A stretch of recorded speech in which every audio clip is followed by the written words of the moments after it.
Assalamualaikum warahmatullahi wabarakatuh. Rabiah dilahirkan di kota Basrah, Irak, sekitar abad ke-8 tahun 713 sampai 717 Masehi.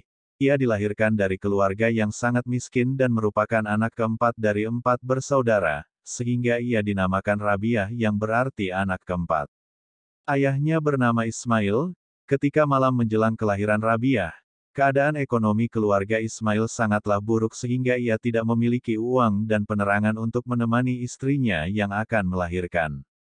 Beberapa hari setelah kelahiran Rabiah, Ismail bermimpi bertemu dengan Nabi Muhammad. Dalam mimpinya dia berkata pada Ismail agar jangan bersedih karena anaknya, Rabiah, akan menjadi seorang wanita yang mulia, sehingga banyak orang akan mengharapkan syafaatnya. Sejak kecil Rabiatul Adawiyah sudah dikenal sebagai anak yang cerdas dan taat beragama.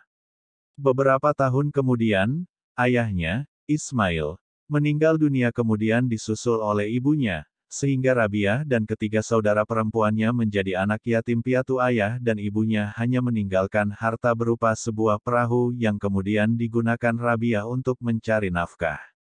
Rabiatul Adawiyah bekerja sebagai penarik perahu yang menyeberangkan orang dari tepi sungai Dajlah ke tepi sungai yang lain.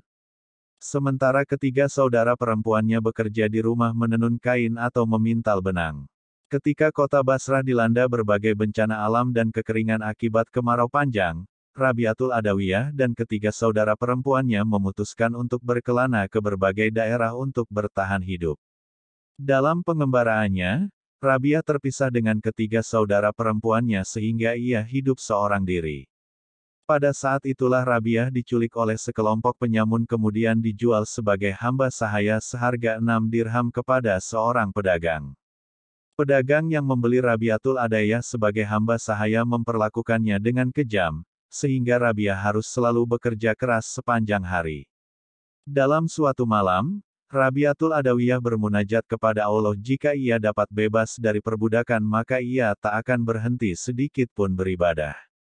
Ketika Rabiatul Adawiyah sedang berdoa dan melakukan salat malam, pedagang yang menjadi majikannya itu dikejutkan oleh sebuah lentera yang bergantung di atas kepala Rabiah tanpa ada sehelai tali pun.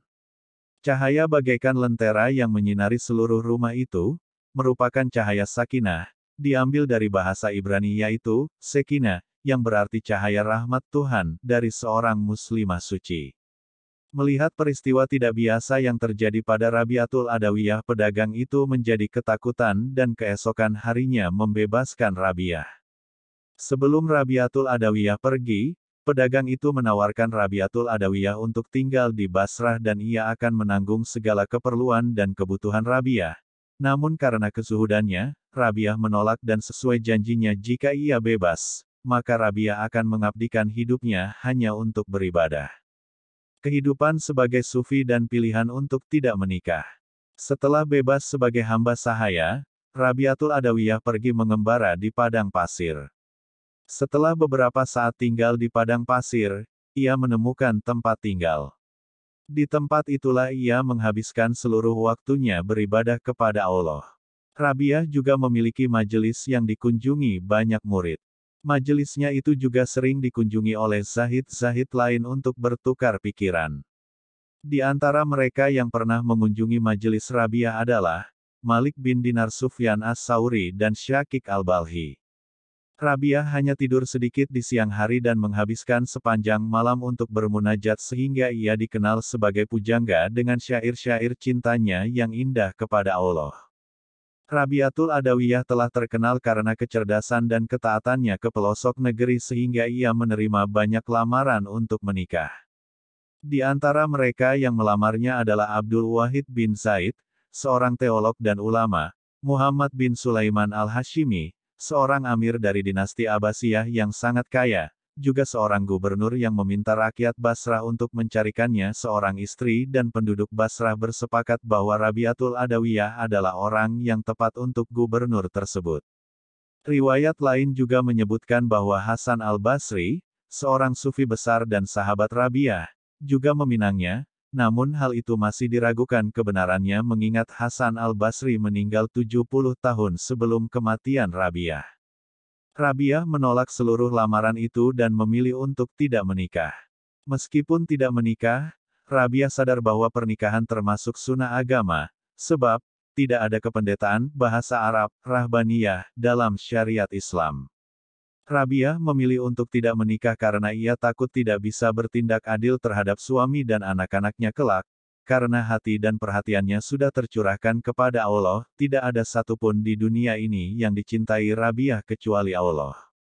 Sehingga atas dasar itulah, Rabiah memutuskan untuk tidak menikah hingga akhir hidupnya. Sekembalinya Rabiah dari Mekah untuk melaksanakan ibadah haji, kesehatan Rabiah mulai menurun. Ia tinggal bersama sahabatnya, Abda binti Abi Sawal, yang telah menemaninya dengan baik hingga akhir hidupnya.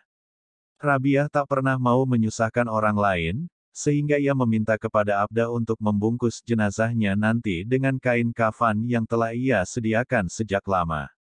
Menjelang kematiannya, banyak orang-orang saleh ingin mendampinginya, namun Rabiah menolak.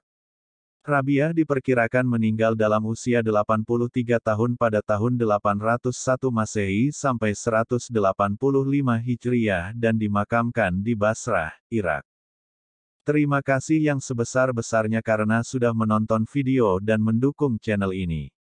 Semoga cerita dalam video ini dapat bermanfaat bagi kita semua. Assalamualaikum warahmatullahi wabarakatuh.